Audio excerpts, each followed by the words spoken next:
Here's a quick tutorial on how to make your own pigs in blankets. It's so easy to make your own pigs in blankets, and it'd be such a shame not to. Simply buy 12 good quality Chipolata sausages.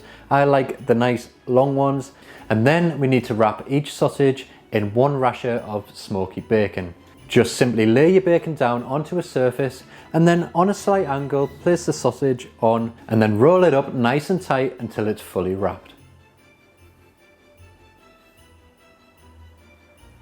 Place the pigs in blankets onto a baking tray lined with greaseproof paper, and place them into a preheated oven at 180 degrees Celsius for 20 to 25 minutes until the bacon has crisped up and the sausages are completely cooked through.